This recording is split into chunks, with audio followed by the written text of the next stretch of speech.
Module 7, problem set 4.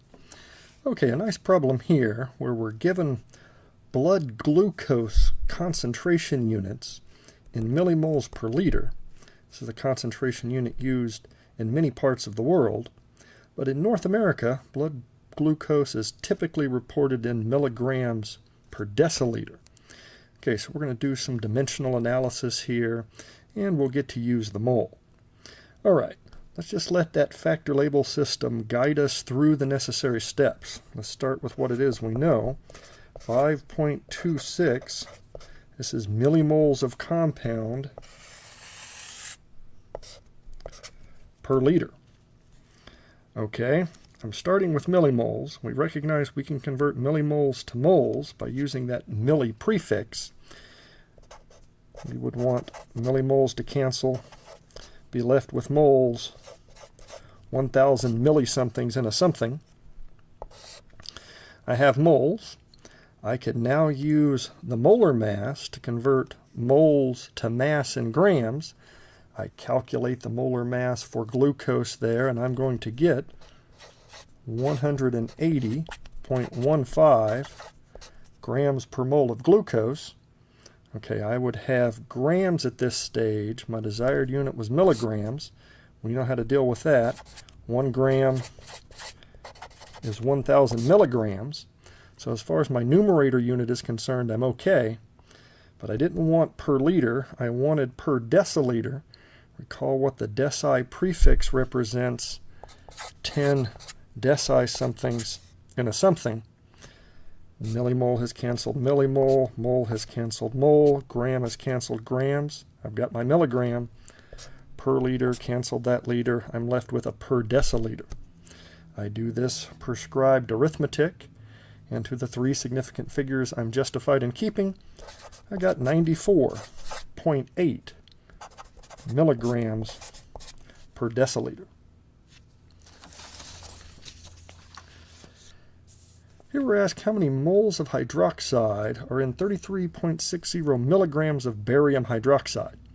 Then we're told to express our final answer in normalized scientific notation. All right, a good place to start here is to come up with that chemical formula. Barium on the periodic table in group 2A. It's going to carry a +2 charge. Hydroxide, one of the polyatomic anions that is monovalent, OH-.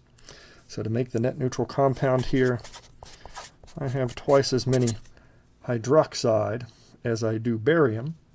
If we went through and calculated the molar mass for that compound using our periodic table, we'll get 171.341 grams per mole. Okay, let's start with what it is we know. 33.60 milligrams of barium hydroxide. And talking through the algorithm, we'll convert milligrams to grams, grams of compound to moles of compound, and then moles of compound to moles of hydroxide. Okay, let's take care of that milligram to gram conversion. 1,000 milligrams in a gram of barium hydroxide. We now need to get from mass to moles. 171.341 grams per mole. I can use that chemical formula to realize in 1 mole of barium hydroxide, I have 2 moles of hydroxide.